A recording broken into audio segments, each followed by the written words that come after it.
Rasa duka kita telah ditinggalkan oleh bulan suci Ramadan, bulan yang dilipat gandakan pahala, bulan yang di mana pintu-pintu surga dibukakan Allah, bulan di mana pintu neraka ditutup oleh Allah, bulan di mana amal-amal soleh naik kepada Allah dengan pahala yang lipat ganda. Namun kita telah meninggalkan bulan tercinta ini, dan kita bermohon kepada Allah, apa amalan-amalan kita sebulan ini Allah terima, dan Allah jadikan kita sebagai hamba Allah yang berhak mendapatkan gelar takwa di hadapan Allah, diampuni semua dosa kita, dan juga dijauhkan kita dari siksa api nerakanya Allah. Ma'asyiral muslimin rahimakumullah.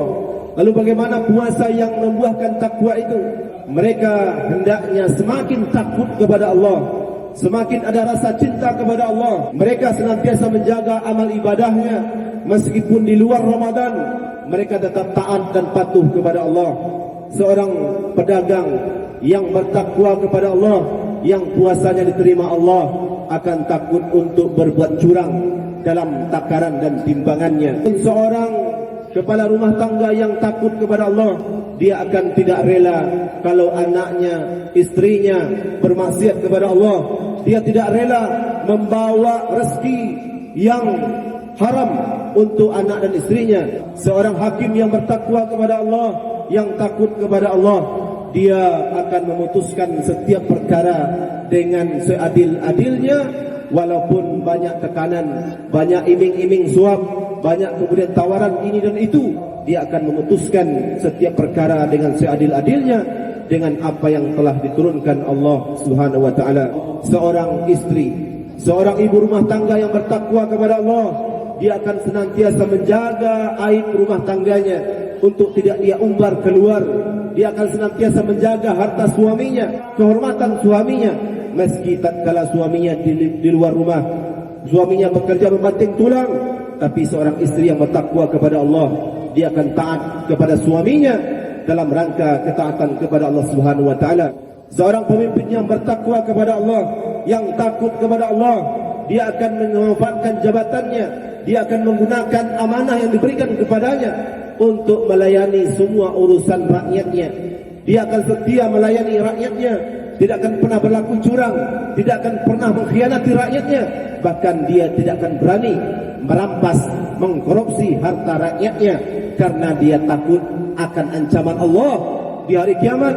Rasul mengatakan, "Ma min abdi yastar'ihillah ra'iyatan yamutu yawma yamut wa huwa ghashun li ra'iyatihi illa haramallahu alaihi al-jannah."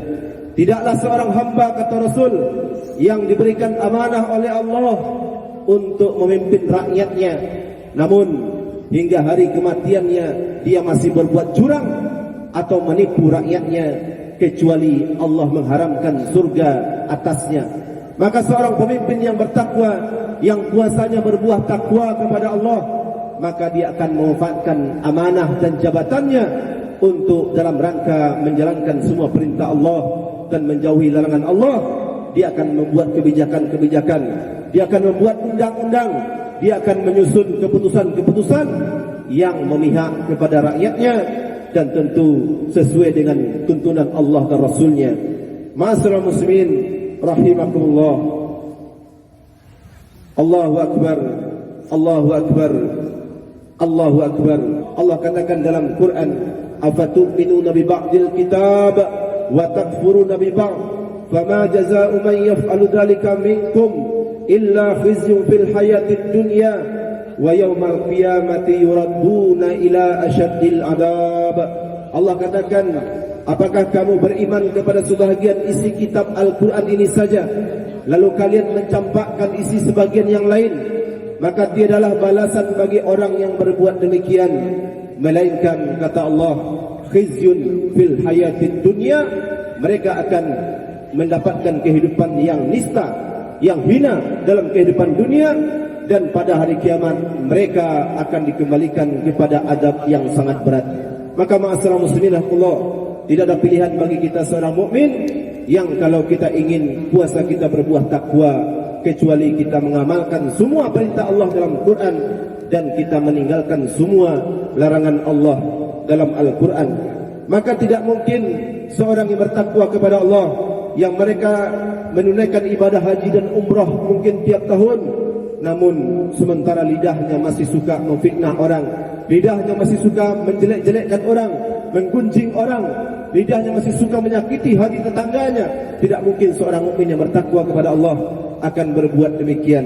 Begitupun ma'asyiral muslimin, seorang yang rajin bersedekah, rajin membaca Quran, tidak mungkin kemudian mereka berani untuk membuka auratnya, untuk kemudian bergaul dengan bebas, melakukan ikhtilat, melakukan kemudian khalwat, atau yang disebut dengan hari ini sebagai aktivitas muda-mudi dalam berpacaran, bergaul bebas, free sex dan sebagainya. Maka tidak mungkin ini dilakukan oleh orang-orang yang bertakwa. Kemudian juga tidak mungkin seorang yang bertakwa kepada Allah, yang mereka mungkin rajin sedekah, rajin berinfak, rajin membantu pembangunan masjid, rajin membantu anak yatim, sementara di saat yang sama dia juga melanggar larangan Allah, di mana mereka kemudian masih suka mengambil pinjaman-pinjaman yang berbasis riba. Apa itu riba? Setiap pinjaman yang kemudian ada kelebihan dalam pembayaran, ada bunga, ada interestnya, itu merupakan sebuah dosa besar yang diumumkan perang oleh Allah Subhanahu wa taala.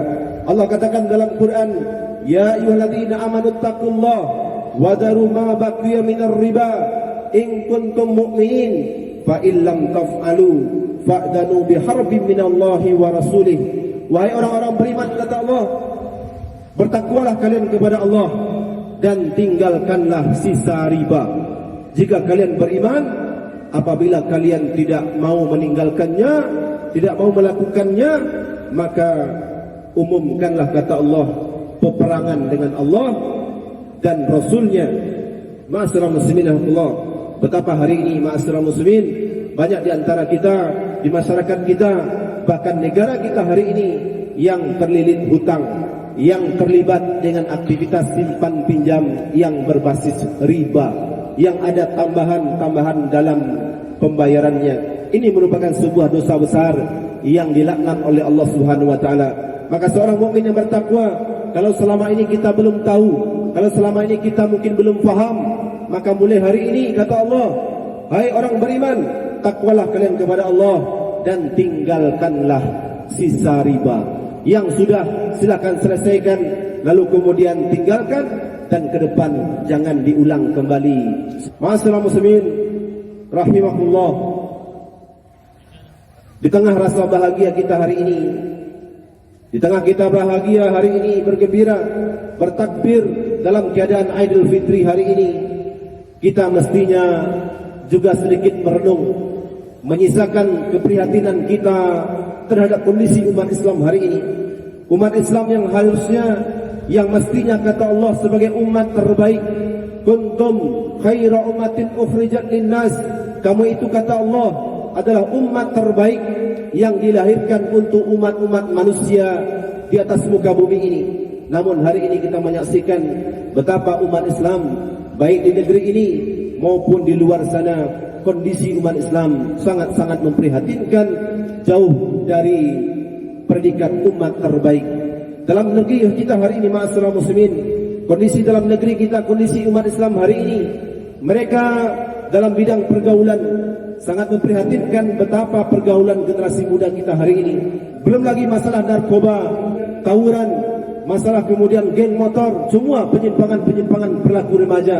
Bahkan kemarin Khatib membaca berita di negeri Minangkabau yang adat basani syarat-syarat basani kitabullah ini, bahwa perilaku menyimpang umat Nabi Lut alaihissalam, yaitu perilaku LGBT, lelaki suka lelaki, perempuan suka perempuan, telah menggurita di negeri yang sama. Di Makkah Al-Mukarramah, mereka memiliki kitab suci yang sama, kitabullah Al-Quranul Karim. Mereka memiliki Nabi yang sama, Nabi SAW, dan mestinya mereka pun memiliki satu hari raya yang sama, yaitu hari raya Idul Fitri.